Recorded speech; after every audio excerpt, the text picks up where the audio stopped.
Bonjour à toutes, bonjour à tous et bienvenue sur Mosaïque, la chaîne du sens de l'actualité. Nous sommes précisément 3 mois maintenant après le 7 octobre et nous sommes aujourd'hui en compagnie de Manuel Valls, ancien Premier ministre, pour un tour d'horizon de la situation militaire, politique et aussi évidemment internationale. Bonjour Manuel Valls.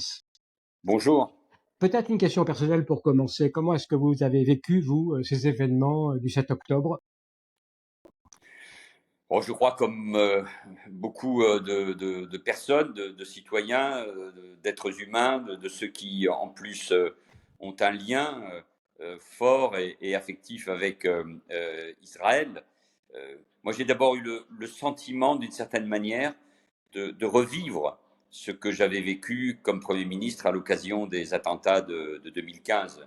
Charlie, l'hypercacher, les terrasses de Paris et bien sûr le Bataclan. Dès que nous avons eu un certain nombre d'informations qui venaient d'Israël, c'est ce que nous avons compris d'une manière ou d'une autre, malgré un contexte géographique très, très différent. Mais surtout, nous avons été submergés très rapidement par l'horreur.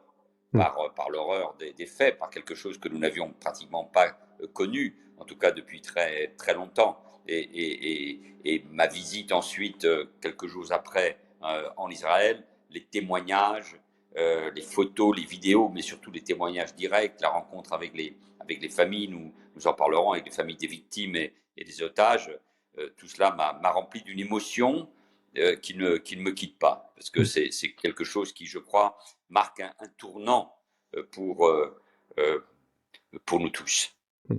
Alors, un tournant de quelle nature? Et peut-être pouvez-vous quand même nous raconter tout de suite finalement ce voyage que vous avez fait en Israël peu après le 7 octobre dont vous parlez? Oui, ce déplacement à l'initiative d'Elnet et de Aryeh Ben Semoun avec des parlementaires, avec des députés de l'Assemblée nationale française, euh, m'a été proposé donc quelques jours après le 7 octobre. Et moi, j'ai dit oui tout de suite parce que c'était l'occasion d'abord de voir, de comprendre ce qui s'était passé, de rencontrer les familles, notamment franco-israéliennes, et puis ensuite de pouvoir témoigner. Parce que moi, j'ai compris que si le 7 octobre, l'attaque du Hamas a suscité d'une manière générale une condamnation, très vite, euh, tout cela pouvait basculer en une forme d'accusation d'Israël qui était amenée, et c'est logique, à répliquer à cette attaque.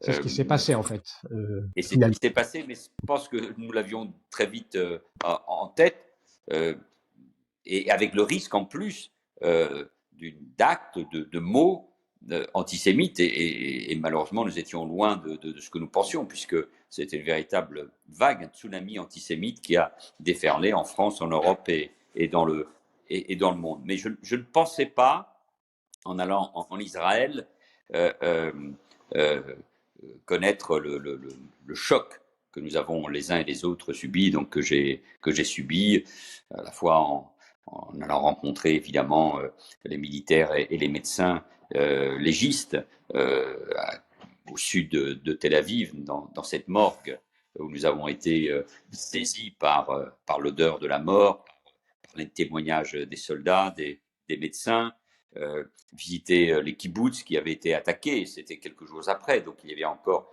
tous les stigmates de l'attaque. Le briefing qui nous a été donné évidemment par les militaires, notamment ceux qui étaient intervenus très directement dans les heures qui avaient suivi cette attaque. Et puis évidemment la rencontre avec les familles. Quelques jours après, on n'était pas encore au niveau d'information sur les otages, mais enfin des témoignages déjà déferlaient, des familles qui, pendant que nous étions réunis avec elles, apprenaient la mort de l'un des leurs. Ils l'espéraient otage, or c'était malheureusement des personnes dont les cadavres ont été identifiés. Et puis évidemment le briefing, les rencontres avec les responsables politiques et militaires pour comprendre ce que s'était passé. Pour moi, c'est un déplacement. Je suis revenu après en Israël il y a quelques jours, mais c'était un déplacement qui m'a marqué à tout jamais. Et c'est un basculement, nous en parlerons. En effet, de la même manière qu'il y a eu le 11 septembre 2001, qu'il y a eu les attaques de Paris en janvier 2015, ce mois d'octobre 2023 restera, je crois, à tout jamais gravé comme un élément de basculement dans notre histoire, dans la géopolitique globale. On va effectivement revenir sur ce basculement. Peut-être un mot quand même sur la manière dont s'est produit donc ce massacre. Qu'est-ce que ça dit finalement de l'agresseur? Est-ce qu'on peut comprendre ce qu'il y a derrière? Est-ce qu'on comprend bien comment une telle chose est envisageable et possible? D'une certaine manière, cet agresseur, le Hamas, cette organisation terroriste, islamiste, fondée par les frères musulmans, cette organisation devrait être disqualifiée à tout jamais. Et nous ne connaissons pas cela. En tout cas, il y a encore beaucoup de gens qui considèrent, je mets des guillemets, que c'est une organisation de la résistance palestinienne, qu'elle est légitime, qu'elle a son rôle. Or, l'acte perpétré est un pogrom à but, à vocation génocidaire. Je me méfie toujours des comparaisons, mais tous les témoignages, toute la réalité de ces massacres atteste une volonté de mettre en œuvre, au fond, ce qui est le fondement de leur doctrine, c'est-à-dire l'élimination des Juifs d'Israël, de cette terre et de la surface du monde en général. La volonté d'humiliation par la manière d'opérer, je suis toujours gêné d'en parler, mais les massacres, les bébés tués, les femmes violées, les corps brûlés, la sauvagerie, cette espèce de déferlement de haine, d'orgie de haine, l'atteste et dit beaucoup au fond sur ce qu'est l'islamisme et sur ce qu'est le Hamas, avec sans doute peut-être pour beaucoup d'observateurs une forme de surprise, puisque on était depuis des années dans une espèce de tension permanente avec des actes de guerre entre Israël et le Hamas, mais personne n'imaginait cette organisation puisse, et je pense qu'il faudra encore du temps pour comprendre, puisse passer à ce stade de sauvagerie et de volonté d'humiliation d'hommes, de femmes, de vieillards, de gamins, de civils, de gens qui travaillaient tranquillement la terre dans cette partie d'Israël, qui s'amusaient à l'occasion d'une rêve partie. Donc ça dit beaucoup sur la volonté d'une organisation islamiste de détruire Israël, les Juifs et l'âme juive. Alors, on va parler de la guerre évidemment maintenant, de la riposte israélienne qui est en cours. Un petit mot encore sur la faillite sécuritaire du 7 octobre du point de vue israélien. Vous êtes un spécialiste aussi de la sécurité. Vous avez longtemps été ministre de l'Intérieur. Est-ce que on peut comprendre qu'est-ce qui n'a pas fonctionné et est-ce qu'on peut en tirer des leçons, y compris d'ailleurs peut-être pour les services français, occidentaux? Malheureusement, chaque attentat, depuis maintenant des années, nous oblige à réviser nos codes et nos formes de défense.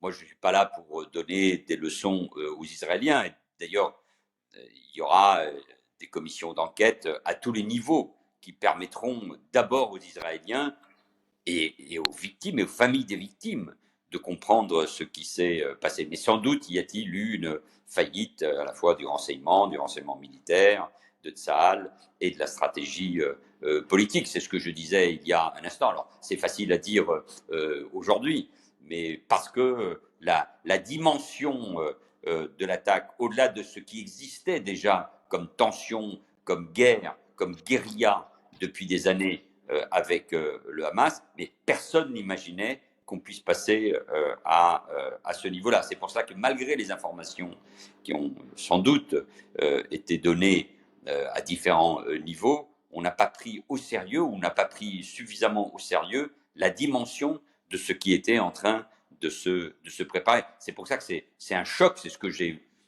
vécu au cours de cette première visite après le 7 octobre en Israël, c'est-à-dire au fond l'invulnérabilité d'Israël, de Tsahal, de sa technologie était mise en cause, et le fait qu'on puisse perpétrer un pogrom à vocation génocidaire sur la terre d'Israël, ce qui n'était jamais arrivé à ce niveau-là, en tout cas et surtout depuis l'indépendance d'Israël.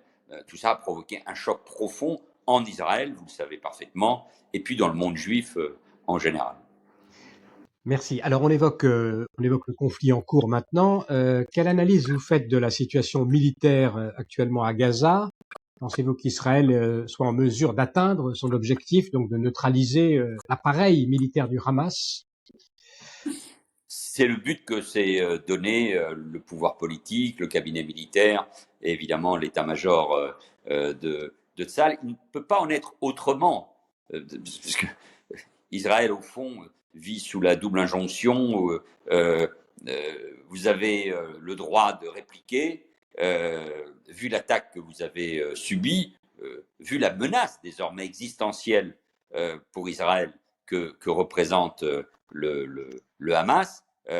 Mais en même temps, on leur dit, vous devez le faire en respectant un certain nombre de règles et en étant très attentif au droit international, ce que je comprends parfaitement. Mais malheureusement, vu l'état du terrain, vu ce qu'est la réalité de Gaza, il n'y avait pas d'autre forme d'intervention, même si c'est très difficile à dire, mais la guerre est très dure.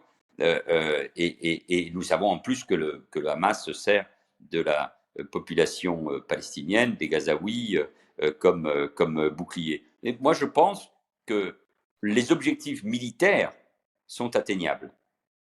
La vraie question, et avec le temps nécessaire, bien sûr, avec la dureté éprouvée, le vrai sujet, c'est le jour d'après.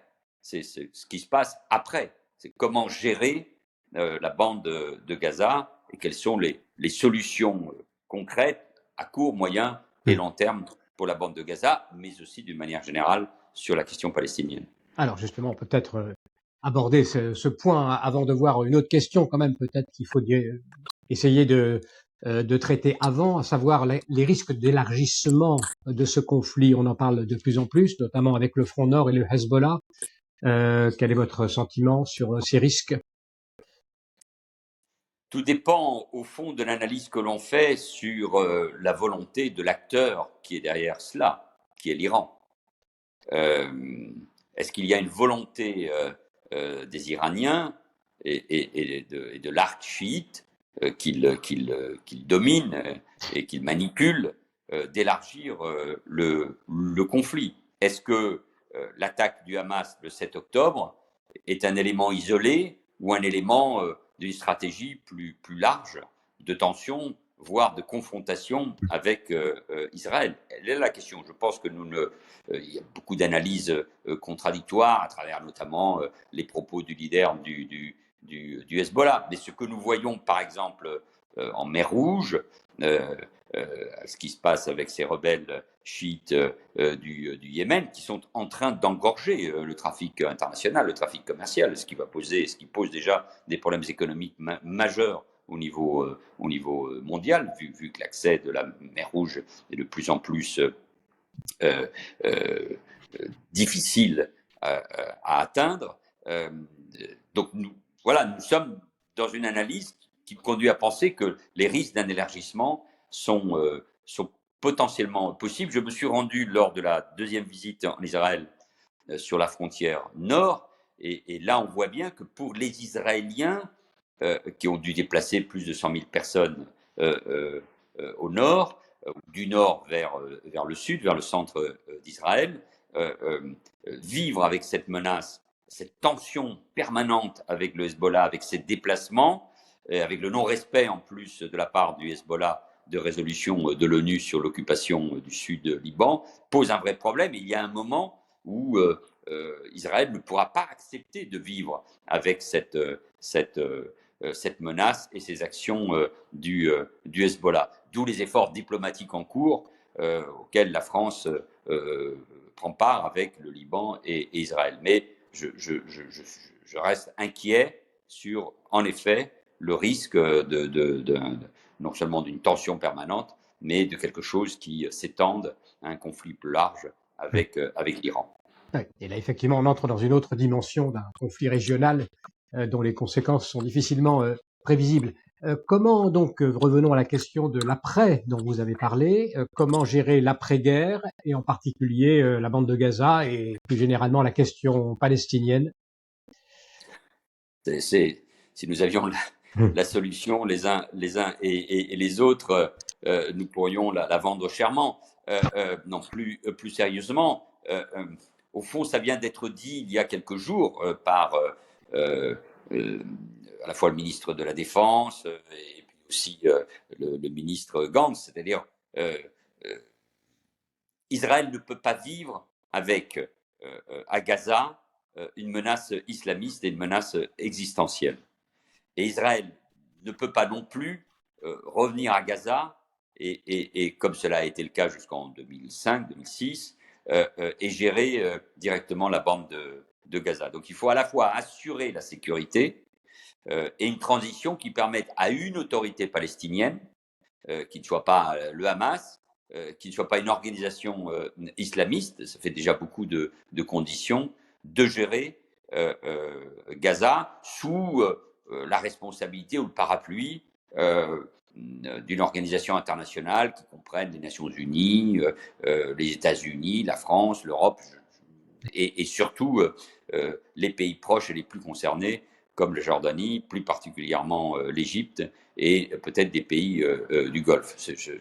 Voilà, c'est la solution, c'est à la fois en finir avec l'appareil militaire euh, euh, du Hamas, organiser la bande de Gaza avec un retour des populations qui sont désormais la plupart au sud, recommencer la construction, et là l'Europe peut jouer un rôle important de Gaza, et assurer une transition pour qu'une autorité palestinienne puisse à terme gérer dans les meilleures conditions possibles la bande de Gaza. Je dis ça de la manière la plus réaliste possible, tout en sachant que ça sera difficile, long, que la guerre n'est pas terminée, mais que cela me semble être la seule voie possible, avec parallèlement des discussions avec l'autorité palestinienne en Cisjordanie, là aussi pour trouver des solutions politiques. Ça sera long, difficile, tant aujourd'hui les Israéliens veulent d'abord, on peut les comprendre, assurer leur sécurité, et tant l'autorité palestinienne elle-même est peu crédible, car très déconsidérée pour des raisons politiques et surtout à cause de la corruption. Est-ce que vous voyez un avenir aux accords d'Abraham, en particulier l'accord attendu avec l'Arabie saoudite avant que n'arrivent ces événements? Est-ce que c'est un processus qui va se poursuivre? Comment voyez-vous l'évolution sur le monde arabe? C'est l'élément fondamental. Moi, j'ai considéré que la diplomatie européenne et même la diplomatie française, je l'ai écrit, ne prenait pas suffisamment en considération les accords d'Abraham et cet élément historique qui doit établir durablement la paix entre le monde arabe sunnite et Israël. C'était le dessein de Shimon Peres. C'était aussi d'ailleurs la volonté du Premier ministre actuel, Benjamin Netanyahou, parfois pour des raisons différentes, mais en tout cas, le but était là. Et je pense que c'est irréversible. Enfin, irréversible. Dans le monde d'aujourd'hui, peut-être que je m'avance un peu trop vite, mais je pense que notamment l'accord avec l'Arabie saoudite se fera. C'est l'intérêt d'Israël, c'est l'intérêt de l'Arabie saoudite, c'est l'intérêt de la région. Et c'est un élément qui pouvait et qui peut toujours et qui contribuera donc à la paix et une solution politique pour les Palestiniens si chacun prend ses responsabilités. C'est difficile à penser aujourd'hui avec la guerre en cours et ce qui se passe à Gaza, avec les tensions que nous avons évoquées au nord, et plus particulièrement avec l'Iran. Mais moi, je pense que c'est la seule voie possible et c'est celle qui permettra et la paix et la solution pour les Palestiniens, à condition qu'évidemment, que chacun prenne ses responsabilités et notamment que l'Arabie saoudite assume à ce moment-là un rôle de leadership. Mais moi, je pense que ces accords d'Abraham non seulement tiendront, mais pourront trouver un élargissement avec l'Arabie saoudite. Là, vous parlez d'une solution aussi dite à deux États pour Israël et les Palestiniens, ou une autre formule, un autre format? Je me méfie de la paresse intellectuelle et diplomatique, mais je la comprends parce que faute d'autre chose, on répète au fond ce qu'on dit depuis des années à travers la solution à deux États. Et je suis conscient aussi qu'en Israël, cette solution n'apparaît pas évidente, car une question se pose, nous ne l'avons pas évoqué, c'est que si d'un côté on ne veut pas vivre avec une bande de Gaza contrôlée par les islamistes, après ce qui s'est passé le 7 octobre, cela vaut aussi pour la Cisjordanie. Que les sondages, ils veulent dire quand même quelque chose. C'est que la population palestinienne, pour différentes raisons, est radicalisée et plutôt en soutien d'ailleurs au Hamas. C'est terrible à dire, mais c'est ainsi. Je parle de la population en Cisjordanie. Même si je constate qu'au-delà de ce qui se passe notamment à Jénine, il n'y a pas de mouvement qui accompagne ce qui se passe à Gaza de la part du Fatah, de la part de l'autorité palestinienne et même de la part des Palestiniens, évidemment, qui eux-mêmes souffrent de cette situation en Cisjordanie. Donc, s'il n'y a pas des garanties clairement établies pour Israël d'avoir aussi une sécurité du côté de la Cisjordanie, la solution à deux États est évidemment extrêmement difficile. Mais c'est la seule solution, celle de la séparation. C'est la seule solution sous des formes de transition qui avaient déjà été prévues au moment d'Oslo. Mais c'est la seule solution à terme. Mais évidemment, cela passe par une autorité palestinienne totalement régénérée et par des garanties de sécurité pour Israël qui doivent être totales. En disant ça, je montre bien que le chemin va être difficile et complexe. Alors Manuel Valls, il nous reste quelques minutes pour parler de la France tout de même. Et d'abord, peut-être de cette montée de l'antisémitisme dont vous avez parlé tout à l'heure. Est-ce qu'on en a une perception assez précise aujourd'hui de ce qui se produit en France par rapport à cette question? Il n'y a pas eu heureusement, de graves attaques, mais en même temps une multiplication très grande des actes antisémites, des faits antisémites. Oui, il y a une population française qui soutient plutôt Israël, qui a compris ce qui s'était passé le 7 octobre, qui a compris le lien de ce qui s'est passé le 7 octobre avec des attentats en France qui ont lieu ces dernières semaines, avec la montée de l'islamisme et sa base idéologique qui est la haine du juif, la haine de la culture démocratique, la haine de l'Occident. Il y a une manifestation avec quand même du monde. C'était assez rare en Occident, et donc il faut le souligner, contre l'antisémitisme. Les pouvoirs publics, évidemment, agissent, mais je ne sais pas s'il y a une conscience suffisamment puissante en France, en Europe et dans le monde sur ce que nous avons évoqué, c'est-à-dire sur les événements du 7 octobre, ce que cela représente pour le monde juif et ce que cela a réveillé comme antisémitisme, à la fois dans le monde arabo-musulman, mais aussi du côté d'une partie de la gauche. Parce que l'événement majeur, à mon avis, qu'il faut souligner, et pas seulement en France, en Europe et notamment aux États-Unis d'Amérique, c'est qu'une partie de la gauche, à travers le wokisme, la cancel culture, on peut l'appeler comme on veut, la France insoumise en tout cas, évidemment en France, une partie de la gauche, par antisionisme, par haine d'Israël, a basculé dans des formes d'antisémitisme ou tout simplement dans l'antisémitisme. Et cela me paraît particulièrement grave. C'est pour ça que c'est un basculement. Et nous sommes dans un niveau d'antisémitisme au niveau global qu'au fond, nous n'avions jamais connu à ce niveau-là, démultiplié, propagé, évidemment, par les canaux d'information et par les réseaux sociaux.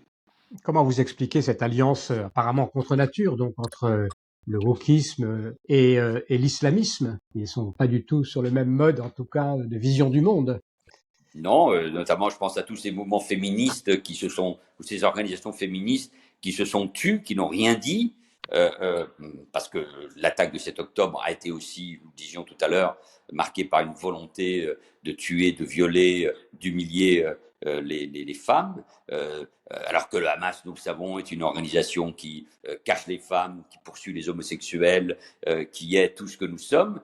Cette alliance peut paraître très étrange, mais enfin, le wokisme et une partie de la gauche ont une lecture binaire du monde entre ceux qui dominent et ceux qui sont humiliés, entre ceux qui colonisent et ceux qui sont colonisés. Donc à partir du moment où Israël est considéré comme un État colonisateur, je mets des guillemets, qui mène une politique d'apartheid, qui mène même un génocide, je mets toujours des guillemets à Gaza, eh bien, cette gauche, ce wokisme, se retrouve du côté des humiliés, qui sont les Palestiniens. Et donc, à partir de ce moment-là, on soutient le Hamas, on soutient les atrocités et on met au pilori, on met au bord des accusés Israël. Et c'est ça qui est très inquiétant, notamment, je le répète, aux États-Unis. Comment est-ce que vous voyez l'avenir politique du pays en France, donc, avec les différentes échéances électorales? Oh, c'est une situation difficile, bien évidemment. Toutes les démocraties occidentales sont marquées par la montée du populisme, par des ruptures, des fractures, une classe moyenne qui est en très grande difficulté. Et quand les classes moyennes vont mal, eh bien, les démocraties sont questionnées. La France est fracturée, elle fait face à une très grande violence verbale et physique. Cette montée de l'antisémitisme en est l'un de ces symptômes. Nous sommes face à une menace de l'islam politique et de l'islamisme qui est majeure en Europe, puisque l'Europe est l'objectif de l'islamisme politique, et notamment des frères musulmans, mais aussi des organisations djihadistes. Donc il faut être fort, il faut être très uni, il faut que les institutions tiennent, il faut que le peuple ait conscience de ce qui se passe pour faire face à ces défis. Alors justement, peut-être on peut en dire un mot. Vous parlez d'une sorte de programme des islamistes sur l'Europe spécifiquement. Sur quoi se fonde votre position? Est-ce qu'on a des éléments d'information là-dessus? Oui, parce que après les défaites du djihadisme, euh, en tout cas au Levant, en Syrie, en Irak, même si l'État islamique aujourd'hui est en train de se rebâtir, notamment en Afghanistan, mais le monde islamiste, notamment celui des frères musulmans, depuis longtemps fait des populations musulmanes issues de l'immigration dans les pays de l'Europe l'objectif.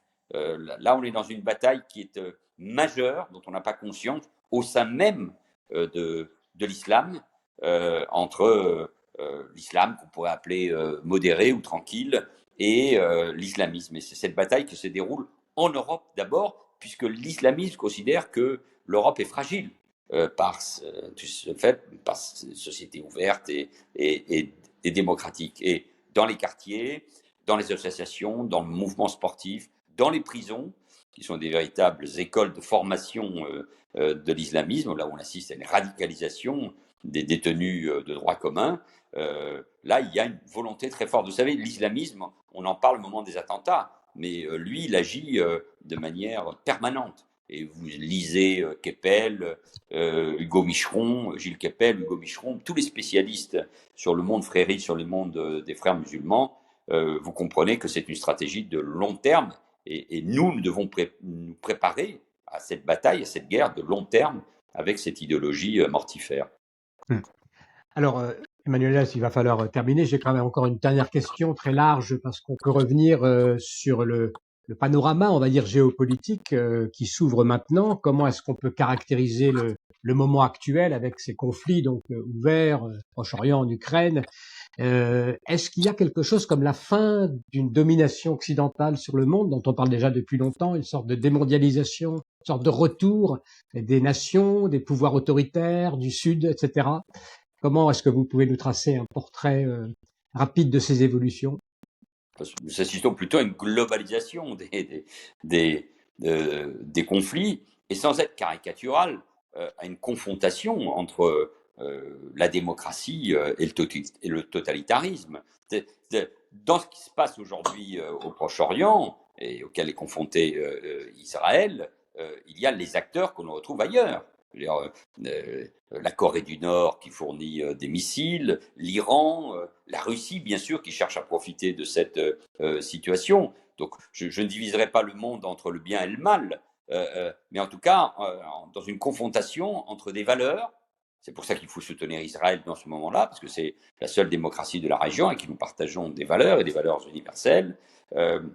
Cette confrontation dans laquelle la question de l'antisémitisme est tout à fait fondamentale, et ce qui se passe en Ukraine, comme ce qui se passe aujourd'hui à Gaza, dans des situations évidemment différentes, nous montre que nous, occidentaux, dans un monde qui a évidemment, et vous avez raison, changé, nous devons défendre ces valeurs. Après, je me méfie des formules sur le monde du Sud, sur ce Sud global. Parce que je vois par exemple qu'un pays comme l'Inde, qui est un grand pays d'avenir plus que jamais, ne se retrouve pas, et plutôt du côté d'Israël dans ce sujet. Cela montre aussi que peut-être les Israéliens, notamment ceux qui ont gouverné, se sont trompés dans leur relation avec la Russie de Poutine. Donc ça nous oblige les uns et les autres à changer sans doute de paradigme et de stratégie dans bien des domaines. Alors, une toute dernière question, plus personnelle, qu'on vous a déjà posée à plusieurs occasions. Qu'est-ce qui explique votre sensibilité particulière aux faits juifs et à Israël, Manuel Valls? C'est parce que, pour des raisons personnelles, familiales, euh, euh, euh, par la lecture, tout simplement, par les amitiés, mais moi, je suis arrivé progressivement à l'analyse suivante, c'est que le, la part du judaïsme en France et en Europe est tout à fait fondamentale. Elle est au cœur de nos civilisations. Et après le christianisme, mais aussi évidemment les Lumières, la démocratie ont alimenté cela. Mais si cette part du judaïsme, qui a failli disparaître totalement au cours de la Deuxième Guerre mondiale, venait à partir, à s'effacer de la France et de l'Europe et du monde occidental, d'une certaine manière, ça serait la fin de notre civilisation. Et donc, c'est pour cela que c'est un combat très important. Je ne suis pas juif, même si je suis passionné évidemment par le judaïsme. Et puis pour des raisons plus stratégiques que j'ai évoquées il y a un instant. Israël est une démocratie, elle est en première ligne face à l'islamisme, et nous devons aussi soutenir ce pays, ce qui ne veut pas dire ne pas critiquer tel ou tel acte de son gouvernement, mais les Israéliens le font très bien et s'en chargent eux-mêmes.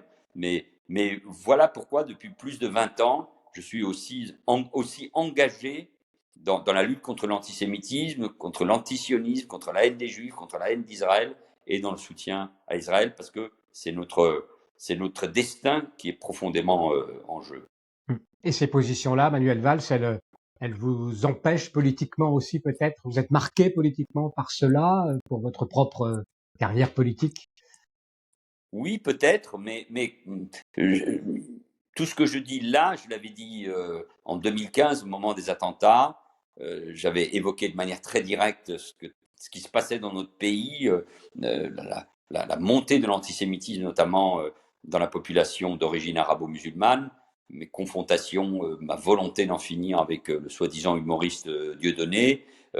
Tout cela m'a peut-être coûté cher, mais il n'y a rien à regretter, parce que quand on défend des valeurs, des convictions qui aujourd'hui s'avèrent malheureusement justes, c'est peut-être pour cela qu'on m'interroge davantage, d'une certaine manière, ça vous renforce pour poursuivre ce combat. Merci, merci infiniment, Manuel Valls, d'avoir accepté donc de répondre aux questions de Mosaïque. Merci beaucoup à Daniel Capoun aussi, et merci à tous pour votre attention. Merci beaucoup d'avoir écouté cette vidéo, et pour suivre nos prochaines interviews, eh bien, vous pouvez vous abonner à Mosaïque. C'est très simple, il suffit de cliquer sur le bouton ci-dessous.